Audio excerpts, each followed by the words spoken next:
Biden can do to end the federal death penalty. And you said he can do it with the stroke of a pen. Can you explain what that means and how this process would work? Sure. So presidents have extraordinary authority to grant clemency, which allows them to shorten people's sentences or erase their convictions altogether. We've seen how these powers can be abused, but that doesn't mean the power in itself is the problem. It's how we choose to use it. So we can use clemency to right the wrongs of mass incarceration and the injustices in our criminal legal system. So, I'm urging President-elect Biden, who opposes the death penalty, to move beyond rhetoric and towards action. He can end the death penalty with the stroke of a pen. I keep saying it, by commuting the sentences of every single person on death row. It is the fastest, most effective tool he has to use to putting to stop this cruelty and doing it immediately. And you brought it up. President Obama had the chance to do this too, but he didn't go far enough. We can't leave the lives of those on death row in the hands of future presidents. Joe Biden is entering office on the heels of this administration's killing spree. It has been an absolute killing spree. So we can't wait another second. He must do what he can do to end the death penalty as soon as he makes it to office. I'm glad you actually brought up President Obama, because a lot of the responses when we talk about commuting the row is, well, Joe Biden already promised he wouldn't execute anybody. And as I mentioned earlier, as you just mentioned, Obama didn't oversee any executions when he was president. He basically pressed the pause button, right? Mhm. But advocates, I mean, including advocates across the nation begged his administration to commute death row, and which meant that the men and women on death row would serve life sentences instead. And it looked like the Obama administration was actually seriously considering doing this, and then they didn't. And so Trump comes into power. And the thing is, when you press a pause button, you can press play again, right? And so Donald Trump has now executed more people than any president, any president in 50 years. He's executed more people in just the past 6 months than any president has in that period of time, and over 100 years. So, and Obama kind of left these women and men in harm's way, even though I don't think, that likely wasn't his intention. But that's what happened. And so now Joe Biden is coming into office. What should Biden learn from Obama on this issue? Our country just experienced a Category 5 white supremacist hurricane. And as the incoming administration builds back better, the president-elect must commit to an anti-racist policy agenda. He has to commit to that, and it has to be intentional. White supremacist violence has been the hallmark of our society, from slavery and lynching to Jim Crow and mass incarceration. The death penalty is just one tool. It's just another one of the tools of white supremacy. It's inherently violent. It's inherently biased. It's inherently racist. So we need to do everything in our power to root out white supremacy in all its forms. And that includes ending the death penalty for good. President Biden can do this again. I keep saying it, with the stroke of a pen. Hashtag stroke the pen. Yeah, I think that, I'm sorry, I think the point about the racial injustice is so crucial here. And it's yet another example of Trump appealing to white supremacists, right? Appealing to the harshest in our society. And I think, like you said, this is an opportunity for Biden to fix that. So in your column, you also wrote, you had a quote I really loved, which was, "Death sentences aren't about justice. They're about who has institutional power and who doesn't." Can you tell us a little bit about that? What do you mean by that? We know the death penalty is racially biased against Black and brown people who are overrepresented on death row. We know that those who kill white people are more likely to be executed than those who kill Black folks. We know that people who are poor or who have suffered immeasurable trauma are too often those who are executed. That 1 in 25 people on death row is innocent. 1 in 25.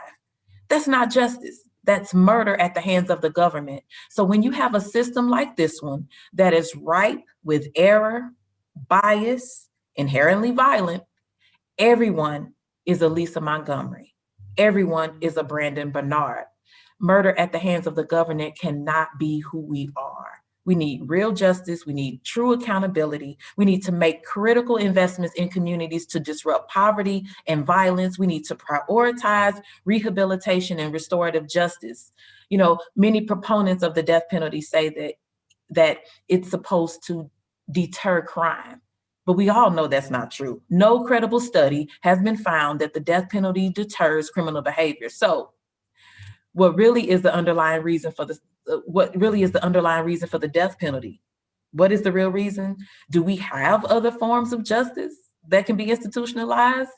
You know, what does it actually mean to enact justice? Like, I'm still trying to figure that thing out. And how can we help repair the trauma and the damage that exists in this cycle? These are hard questions for us as leaders and legislators to tackle, but that is where the work begins for my team and for this country and so many of the other lawmakers that I stand with. We need to ensure that we're really going and doing the work, ensuring that people never ever feel like that this is the road for them, any type of crime in the first place. And that's a different approach than the one we've taken before. You know, it challenges us to do the work, invest in people and communities, and end these violent, oppressive systems that perpetuate cycles of violence over and over again. Thank you so much. You just mentioned Lisa Montgomery, which I know you were following that case closely in the lead up to her execution, which was earlier this week. We spoke at the top about the cases of Cori Johnson, who was killed last night, Dustin Higgs, who is likely to be killed tonight. And we've spoken about this before on the show, but maybe you can quickly tell the audience about Lisa's case and what it says about the injustices of the death penalty. Sure. You know, first and foremost, Lisa Montgomery did not deserve to die. Right. This is a person who has had deep trauma throughout her life, who was born into poverty, who experienced unimaginable, so let me say, trigger warning. Let me put out a trigger warning, rape. She is a person who experienced unimaginable abuse as a child. She was sexually abused by her own family. She was sex trafficked. She endured rape for years. Her stepfather literally built a room outside of their trailer where he and others raped her. Her mother sex trafficked her so that she could earn her keep. She also had been diagnosed with brain injury and severe mental illness stemming from years of physical and sexual abuse. And so earlier this week, a federal judge put the execution on hold, and we were hoping that it would stay that way. But they put it on hold because they deemed her to be mentally incapacitated and determined that she didn't meet the constitutional requirement for execution. A federal judge even found that she had no rational understanding of why she was being executed. Her execution is a miscarriage of justice. Had she been convicted today, I don't believe she would have gotten the death penalty. Almost no one gets a death sentence today. Yeah. Thank you so much. I think it's so important for people to understand the tragedy of so many of these people's lives, which is not to discount any harm done, but to acknowledge that the story is always more complicated than the one that we hear. And that, like you said, they don't deserve to die. None of them deserve to be killed by the government. So clemency is an immediate unilateral action that Biden can take. He can do it day one, like you said, stroke of a pen, hashtag stroke of a pen. But what else can be done on this front? What else can Congress do specifically to abolish the federal death penalty going forward? And now that you're in Congress, what are you hoping to see happen? Well, you know, we have a governing opportunity here that we have to take. Earlier this week, my dear sister, my sister in service, Representative Ayanna Pressley, introduced legislation that would abolish the death penalty once and for all. I'm a proud co-sponsor of that legislation, and I support her leadership in ensuring that we can pass that bill and end capital punishment on the federal level for good. Additionally, Congress and the DOJ can work to incentivize and offer guidance at the state level. Like, we have to do both. Offer guidance at the state level for prosecutors to stop seeking the death penalty and for states to ban this practice altogether. We have the power of the bully pulpit and purse strings to encourage states to do the right thing, do the moral thing, and end these practices altogether. 22 states have already banned the death penalty. Red states, blue states, purple states. This is a bipartisan issue. So I hope we can get the votes to pass Rep. Presley's bill in the House and in the Senate to send this legislation to President Joe Biden's desk. At the state level, in Missouri, Missouri was one of those 5 states that executed people last year. I'm absolutely disturbed and ashamed. We have to do this work. We need our governors to step up. In St. Louis, we have a local prosecuting attorney. His name is Wesley Bell. He has said that he will not pursue the death penalty. So we need more prosecutors like him that will do it like him, step up and say that, that they won't do the same, that they will not pursue the death penalty. Biden can set that example from the top, and I am calling on him to do that. So thank you so much. I think it's so important what you said, right? You can pass a congressional bill about the federal death penalty. There's a lot of control that governors, DAs, and other people on the state level have, but there's also power that the federal government has to influence what states do. Like you said, you have the power of the purse strings. I think often people forget that, and so I'm so glad that you brought that up. And I know this is just such an emotional topic, especially these past few weeks. It's just devastating to see what our government has done in our name by killing people. And I just wanted to talk, give the last question to your role here. So how are you planning on elevating this clemency issue to a Biden administration? I know this is an issue that has been very close to your heart for many years. And now that Biden will be in office next week, what are you going to do? Well, I sit on the House Judiciary Committee, which is a huge thing.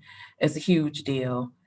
I've been this is the committee that I've wanted for the past 5 years, just looking at running for federal office.